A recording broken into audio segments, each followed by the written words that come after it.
கிறிஸ்து இயேசுவில் பிரியமுள்ள ஆரோக்கிய எண்ணெயின் அன்பு பக்தர்களே, ரோமையில் தனி வீட்டில் தங்கியிருக்க பவுல் அனுமதி பெற்றுக்கொண்டார். ஆனால் படைவீரர் ஒருவர் அவரை காவல் காத்து வந்தார்கள்.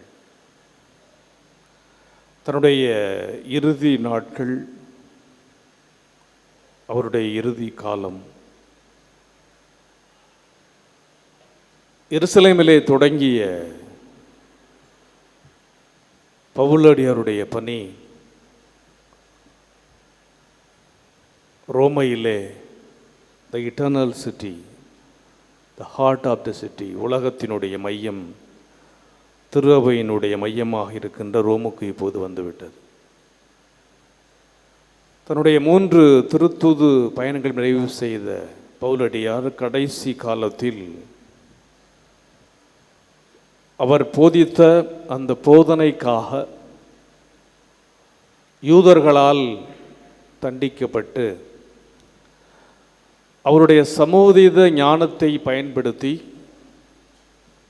ஆண்டவர் இயேசு கிறிஸ்துவின் மீது கொண்ட அந்த நம்பிக்கையில் அல்லது தன்னுடைய கவனத்தை சிதறாமல் கடைசியிலே அவர் ரோமுக்கு கொண்டு வரப்படுகிறார். நாம் வியாழக்கிழமை வாசிக்கப்பட்ட அந்த வாசகத்திலே நாம் கேட்டோம், பரிசேயர்களுக்கும் சதுசேயர்களுக்கும் நடந்த அந்த சட்டச்சிக்கல் அல்லது அவர்களுடைய நம்பிக்கையை பற்றிய ஒரு குழப்பம் அல்லது கேள்விகள். காரணம், பவுலடியார் ஒரு பரிசேயன். பரிசேயர்கள் தூய ஆவி, சம்மணசுக்கள், உயிர்த்தெழுதலிலே நம்பிக்கை கொண்டவர்கள். சதுசேயர்கள் இதிலே நம்பிக்கை கிடையாது.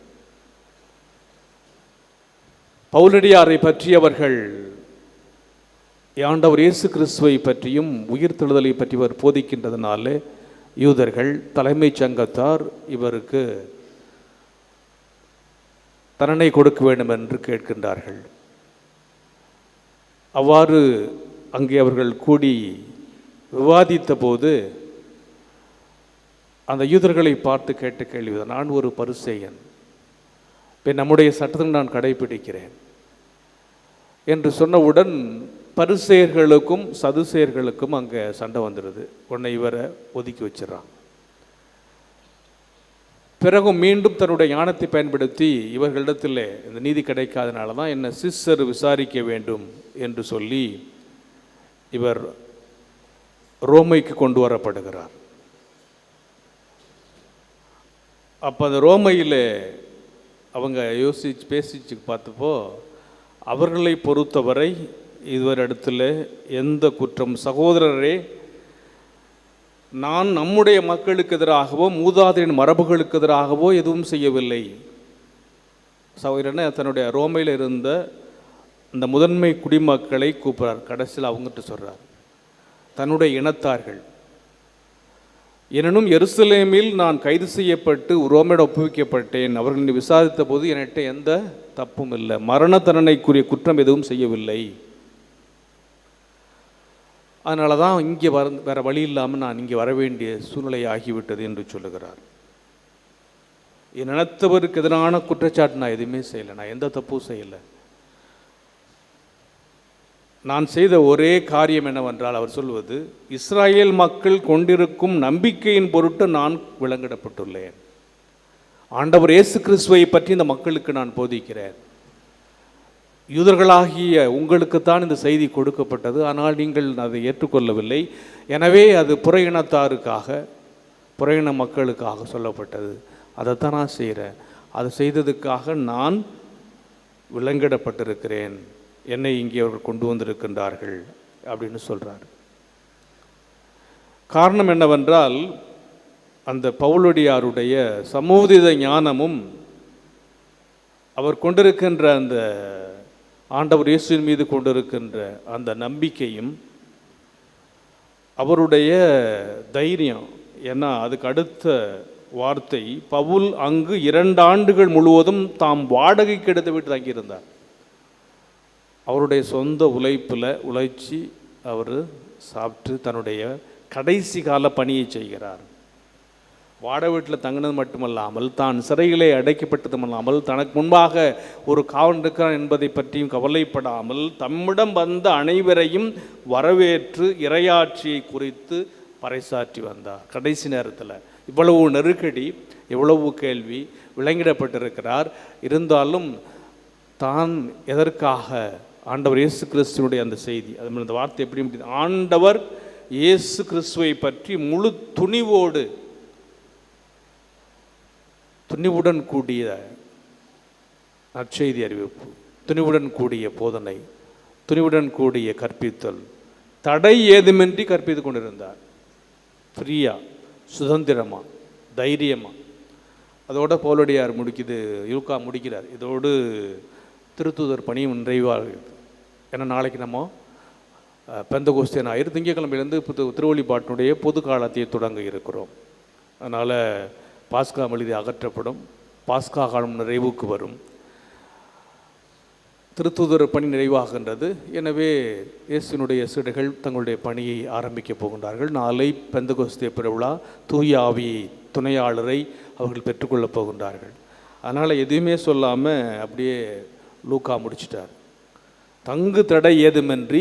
அப்புறம் அவருடைய வேலை என்னென்னா, ஆண்டவருடைய நற்செய்தியை உலகிற்கு அறிவிக்க வேண்டும்.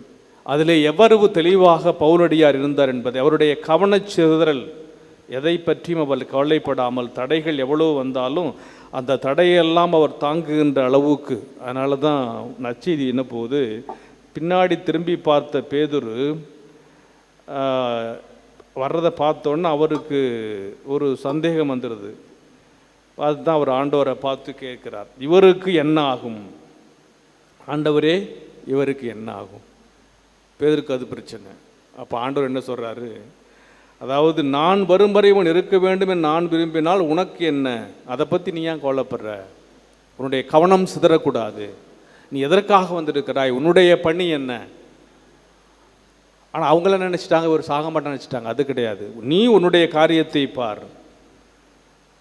நான் வரும் வரை இவன் இருக்க வேண்டும் என நான் விரும்பினால் உனக்கு என்ன, அப்படி தான் சொல்கிறாரே ஒழியா அவர் சாக மாட்டார்னு சொல்லலை. அப்போ ஆண்டவர் இயேசு இங்கே சொல்லுகின்ற அந்த கவனச்சிதறல், நாம் செய்ய வேண்டிய காரியம், அதை தான் அவர் தான் எழுதினது. யோவான் நற்செய்தி என்ன சொல்கிறார், இவரே இவற்றை எழுதி வைத்தவர், இவரது சான்று உண்மையானது என நமக்கு தெரியும். ஆக கவனச்சிதறல் நமக்கு இருக்கக்கூடாது. இந்த ஃபோக்கஸ், நம்ம யாரை நோக்கி நம்முடைய பார்வை இருக்கணும்.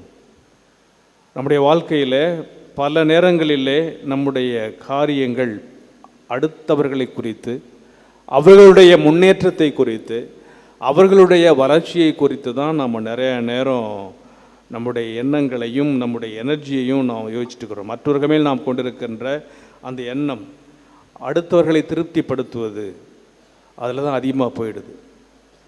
ஆனால் அதை தவிர்த்து கடைசி கட்டத்தில் கூட பவுலடியார் அந்த யூத தலைமை குடிப்புகளுக்கு சொல்ல வேண்டிய பதிலை சொல்லிட்டு என்ன செய்கிறார், தான் செய்ய வேண்டிய பணி எதற்காகத்தான் அழைக்கப்பட்டதை எடுத்து காட்டுகின்றார். இதுலேருந்து என்ன தெரியுதுன்னா, பவுல் கொண்டிருந்த மனத்திடமனையும் அவருடைய கூர் நோக்கையும் நமக்கு எடுத்து சொல்கிறது. அவருடைய தைரியம், அவருடைய திடன், அவருடைய இலக்கு தெளிவு, துணிவான பயணம். ஒரு இயேசுவினுடைய சீடனாக இருக்க வேண்டாம். சீடத்துவம் என்பது அதாவது நாம் கொண்டிருக்க வேண்டிய இலக்கு தெளிவு, ரெண்டாவது துணிவான பயணம். தைரியமாக கடைசி நேரத்தில் விலங்கிடப்பட்டிருந்தாலும், கைதியாக இருந்தாலும், எதிரே காவலர்கள் இருந்தாலும் அதை குறித்து அவர் எந்தவித கவலைப்படாமல் போதிக்கின்றார். நம்முடைய கத்தோலிக்க திருவிடைய மறைக்கல்வி எண் 1808 4 முக்கியமான காரியங்களை பற்றி சொல்லுகின்ற இடத்துல திடம், நமக்கிட்ட சின்ன குறிப்பிடத்தில் படிச்சிருப்போம் மறைக்கல்வியில். திடம் என்றால் என்ன, திடம் என்றால் என்ன என்பதை நமக்கு சொல்லுகிறது. ரொம்ப அருமையான வார்த்தை, தெளிவான வார்த்தை, தூய்மையான தமிழ். திடம்னா என்ன? துன்பங்கள் நடுவே நாம் கொண்டிருக்க வேண்டிய அசையாத்தன்மையே திடம். எவ்வளவு துன்பம் வந்தாலும், எவ்வளவு துயரம் வந்தாலும் கொண்டிருக்கின்ற நம்பிக்கை, அதாவது நாம் கொண்டிருக்கின்ற அந்த அசையாத தைரியம் இருக்குல்ல, தில்லு, தைரியம், திடம். இதன் வழியாகவே நாம் வாழ்வில் வரும் கவனச்சிதறல்களை களைகிறோம். கவனச்சிதறல்கள், அந்த தைரியம் இருக்கிறப்போ நம்மளை எந்த நெருக்கடியும் சிதறடிக்க முடியாது. பவுலடியார் ஆண்டவருடைய வார்த்தையை கடைசி நேரம் வர வரைக்கும் போதிச்சுட்டு இருந்தார். துணிவோடு போதித்தார். எவ்வித தடை ஏதுமின்றி கற்பித்து கொண்டிருந்தார். அந்த திடம் அவரிடத்தில் இருந்தது, தைரியம் அவரிடத்தில் இருந்தது. கிறிஸ்டினா சாய் அப்படிங்கிற ஒரு பெண்மணி ஆண்டவருடைய நற்செய்தியை அவர் போதித்து கொண்டிருக்கிறார். நன்றாக பிரபல்யமாக போதித்து கொண்டிருக்கிறார். இவ்வாறு அவர் போதித்து கொண்டிருந்த நேரத்திலே திடீரென்று அவருடைய கண் பார்வை இழந்து போகிறது.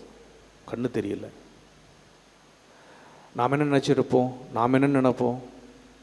முடிஞ்சு போச்சு வாழ்க்கை இருள்மயமாகிவிட்டது, இரண்டு காலம் ஆயிடுச்சு, அப்படியே கூனி குறுகி வீட்டுக்குள்ளே உட்காந்துருவோம்.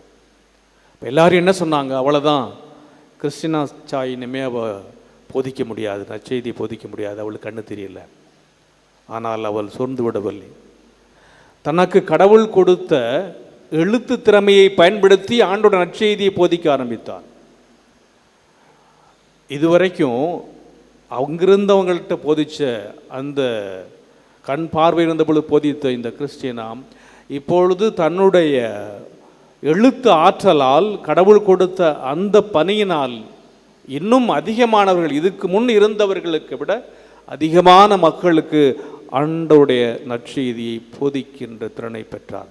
அவர் கொண்டிருந்த இலக்கு தெளிவு, அவள் கொண்டிருந்த துணிவான பயணம், அதுதான் ஒரு சிறுனுடைய நம்பிக்கை. எனவே கண்ணு போயிடுச்சேங்கிறது இல்லாமல் இதற்கடுத்து நான் என்ன செய்வது என்று சொல்லி ஆண்டோட நற்செய்தி அவளால் அவ்வாறு போதிக்க முடிந்ததனால்தான் கிறிஸ்துவின் மீது அவள் கொண்டிருந்த நம்பிக்கை வெளிப்பட்டது.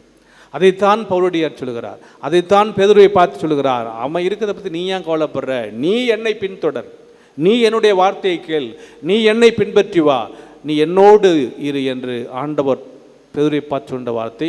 நாம் நம்மை பற்றி கவலைப்பட வேண்டும். நம்முடைய வாழ்க்கை அல்லது நாம் எதற்காக அழைக்கப்பட்டிருக்கிறோம்? மாதாடத்தில் வந்திருக்கிறோம், நான் ஜெபிக்க வந்திருக்கிறேன், எனக்கு எவ்வளோ கஷ்டங்கள், எவ்வளோ துன்பங்கள், எனக்கு வியாதி இருக்குது, வருத்தம் இருக்குது, கடன் தொல்லை இருக்குது, பிரச்சனை இருக்குது. எனவே நாம் அடுத்தவரை பற்றிய அந்த கவனச்சிதறலை ஒதுக்கிவிட்டு, எனக்கு எவ்வளவோ செஞ்சிருக்கிறார், நான் எவ்வளோ சந்தோஷமாக இருக்கிறேன் என் வாழ்க்கையில், இதுக்கு நான் மாதாவிடத்தில் நன்றி சொல்ல வேண்டும், இதற்காக நான் அன்னையை பார்த்து போக வேண்டும் என்று சொல்லி நாம் அந்த நம்முடைய அம்மா பிள்ளை அந்த பயணத்தில் மாதாவை நோக்கி நம்முடைய பார்வையை செலுத்துகிற போது இந்த உலகத்தின் கவனச்சிதறல்கள் அல்லது இந்த உலகத்தினுடைய நெருக்கடிகள் அல்லது இந்த உலகத்தினுடைய சவால்கள் அல்லது இந்த உலகத்தினுடைய எதிர்ப்புகள் நம்ம ஒன்றும் பண்ண முடியாது. எவ்வளோ எதிர்ப்பு இருந்துச்சு பவுலடியாருக்கு. ஆனால் கடைசி நேரத்தில் அவர் தான் சம்பாதித்து உழைத்து அந்த வீட்டில் வாடகை எடுத்து அந்த கடைசி நேரம் வரை யார் யாரெல்லாம் தன்னை தேடி வருகின்றார்களோ அவர்களிடத்திலே ஆண்டவர் இயேசு கிறிஸ்துவை பற்றி ஒரு கைதியாக இருந்து கொண்டு அவருக்கு தன்னை இருந்து கொண்டு ஆண்டவர் இயேசுவை பற்றி போதித்தார், தைரியமாக போதித்தார், சுதந்திரமாக போதித்தார். அதனால் நீதிமொழிகள் நூல் 4:23 என்ன சொல்லுதுன்னா, விழிப்பாயிருந்து உன் இதயத்தை காவல் செய். நம்முடைய இதயத்தை நாம பாதுகாக்கணுமா? காவல் செய். ஏனெனில் அதனின்று பிறப்போய் உன் வாழ்க்கையின் போக்கையை உறுதி செய்யும். உன்னுடைய இதயத்திலிருந்து எது வருகின்றதோ அது உன்னுடைய வாழ்க்கையினுடைய போக்கையே அது உறுதி செய்யும். எனவே கூர்ந்து கவனி, உன் நம்பிக்கையை கூர்ந்து கவனி, உன் இதயத்தை கூர்ந்து கவனி, உன்னுடைய எதிர்நோக்கை கூர்ந்து கவனி, உன்னுடைய ஆண்டவர் இயேசுவின் மீது நீ கொண்டிருக்கின்ற அந்த உறவை கூர்ந்து கவனி. உன்னுடைய கவனம் சிதறாது. பவுலடியாரை போல, சாயை போல நீயும் உன்னுடைய வாழ்க்கையில் கிறிஸ்துவுக்கு ஏற்ற பிள்ளையாவாய் என்பதை நமக்கு தெளிவாக சொல்லி லூக்கா திருத்தூதர் பணிகளை இந்த பாஸ்கா நிறைவு செய்கிறார். எனவே நாமும் ஆண்டவர் இயேசுவினுடைய சீடர்களாக, அன்னையினுடைய பிள்ளைகளாக, துணிவுடன் கூடிய நம்பிக்கையில், எதிர்நோக்கில், நம்முடைய வாழ்க்கை பயணத்தில், வாழ்க்கையில் நம்முடைய இந்த நம்பிக்கை பயணத்தை தொடர்வோம். தொடங்குகின்ற பொது காலம் நம்பிக்கையின் காலமாக, மகிழ்ச்சியின் காலமாக, தூய ஆவியின் வரங்களை பெற்று இயேசுனுடைய திருத்தூதர்களைப் போல நாமும் கிறிஸ்துவனுடைய சாட்சிகளாய் வாழ முயற்சிப்போம்.